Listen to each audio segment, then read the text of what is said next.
Hello বন্ধুরা, দেখো আজকে নতুন জিনিস রান্না করব।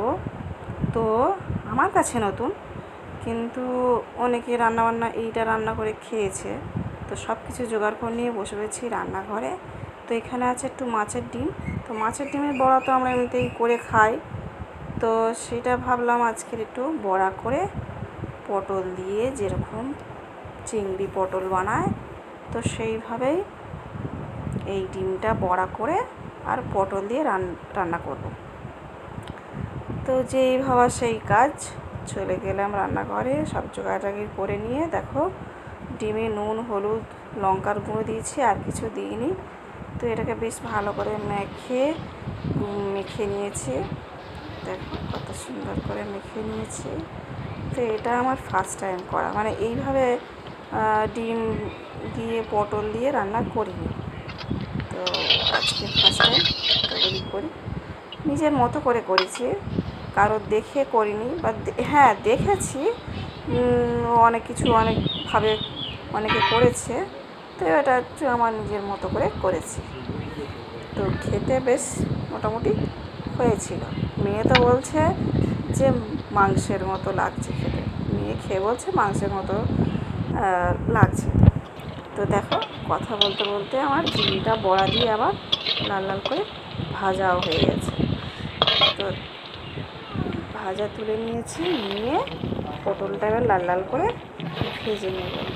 তো যেমন সবাই ভাজে, আমরাও এরকম ভাজি, একটু নুন হলুদ দিয়ে একটু লাল লাল করে পটলটা ভেজে নেব। তো দেখো এই লবণ দিচ্ছি আর সামান্য হলুদ দিয়ে এবার একটু ভালো করে লাল লাল করে ভেজে নেব।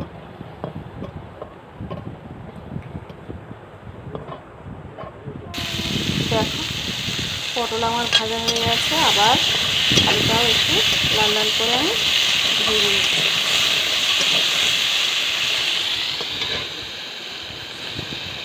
আলু পটল সব ভাজা হয়ে গেছে, এবার রান্নাটা চাপাবো। তো ফার্স্টে আমি কড়াইতে তেল দিয়ে দিলাম, আর দেখো কড়াইটা পুড়ে গেছে। দেখো এই তুলতে যা সমস্যা, প্রচুর সমস্যা, মানে বসে বসে তুলতে গেলে পুরো হাতের কবজি ছেড়ে যাবে তুলতে গেলে। তো আমি তেলে একটু চিনি দিয়েছিলাম। দেখো চিনিটা একটু লাল লাল হয়ে যাওয়ার পরে দিলাম একটু পেঁয়াজ। যেহেতু একটু মাংসের মতো করবো, তো আদা রসুন পেঁয়াজ দিয়ে করবো। তারপর পেঁয়াজ দিয়ে দিয়েছি, লঙ্কা টমেটো দিয়ে ভালো করে ভেজে নেব। একটু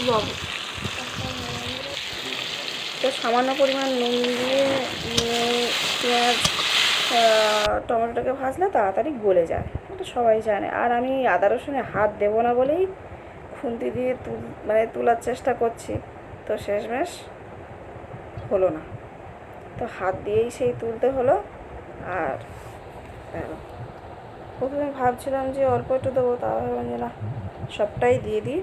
পরিমাণে অল্পই আছে, শুধু প্লেটে আছে বলে ওরকমই বেশি বেশি বলে মনে হচ্ছে। তো সেই জন্য আমি সবটাই দিয়ে দিলাম, দিয়ে ভালো করে নাড়াচাড়া করে ও মানে আদা রসুনের যে কাঁচা গন্ধটা তুলবার পরে এই যেরকম হলুদ লঙ্কার গুঁড়ো, তারপরে একটু ধনের গুঁড়ো, তারপরে একটু জিরে বেটে নিয়েছিলাম, তো সব এক এক করে আমি দিয়ে দিলাম। সব এক দিয়ে দেওয়ার পরে দেখো এই খুন্তিয়ে করে জিরে বাড়াটা একটু নিলাম। দেখো নিয়ে একটু নাড়াচাড়া করে একটু জল দেবো, একটু মশলাটা যাতে না পুড়ে যায়, তো সেই জন্য আমি একটু জল দিয়ে দিলাম। জল দিয়ে ভালো কষে একদম তেল ছেড়ে যাবে, তখনই আমি দেবো সবজি।